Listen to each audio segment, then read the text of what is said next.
Once said, everybody's a genius, but if you judge a fish by its ability to climb a tree, it will live its whole life believing that it is stupid.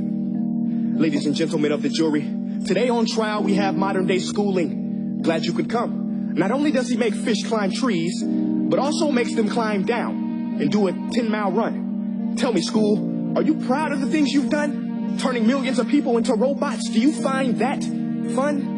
Do you realize how many kids relate to that fish swimming upstream in class, never finding their gifts, thinking they are stupid, believing they are useless? Well, the time has come, no more excuses. I call school to the stand and accuse him of killing creativity, individuality, and being intellectually abusive.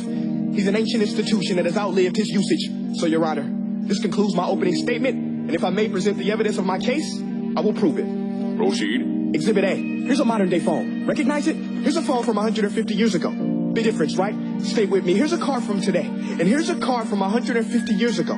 Big difference, right? Well, get this. Here's a classroom of today, and here's a class we used 150 years ago. Now, ain't that a shame? In literally more than a century, nothing has changed. Yet you claim to prepare students for the future? But with evidence like that, I must ask, do you prepare students for the future or the past? I did a background check on you and let the record show that you were made to train people to work in factories, which explains why you put students in straight rows, nice and neat, tell them sit still, raise your hand if you want to speak, give them a short break to eat, and for 8 hours a day, tell them what to think.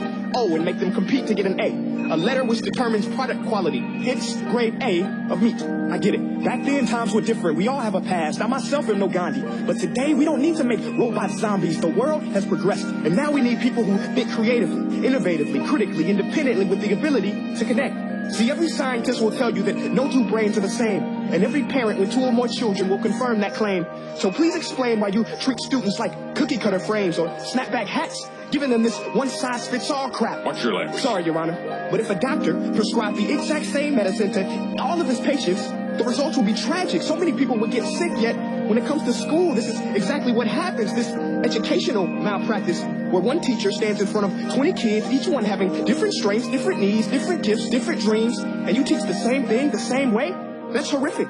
Ladies and gentlemen, the defendant should not be acquitted. This may be one of the worst criminal offenses ever to be committed. And let's mention the way you treat your employees. Objection. Overruled. I want to hear this. It's a shame. I mean, teachers have the most important job on the planet, yet they're underpaid. No wonder so many students are short-changed. Let's be honest. Teachers should earn just as much as doctors, because a doctor can do heart surgery and save the life of a kid, but a great teacher can reach the heart of that kid and allow him to truly live. See, teachers are heroes that often get blamed, but they're not the problem. They work in a system without many options or rights. Curriculums are created by policymakers, most of which have never taught a day in their life. Just obsessed with standardized tests. They think bubbling in a multiple choice question will determine success. That's outlandish. In fact, these tests are too cruel to be used and should be abandoned, but don't take my word for it. Take Frederick J. Kelly, the man who invented standardized testing, who said, and I quote, "These tests are too cruel to be used and should be abandoned." Ladies and gentlemen of the jury, if we continue down this road, the results will be lethal. I don't have much faith in school, but I do have faith in people. And if we can customize healthcare, cars, and Facebook pages, then it is our duty to do the same for education, to upgrade and change and do away with school spirit, because that's useless.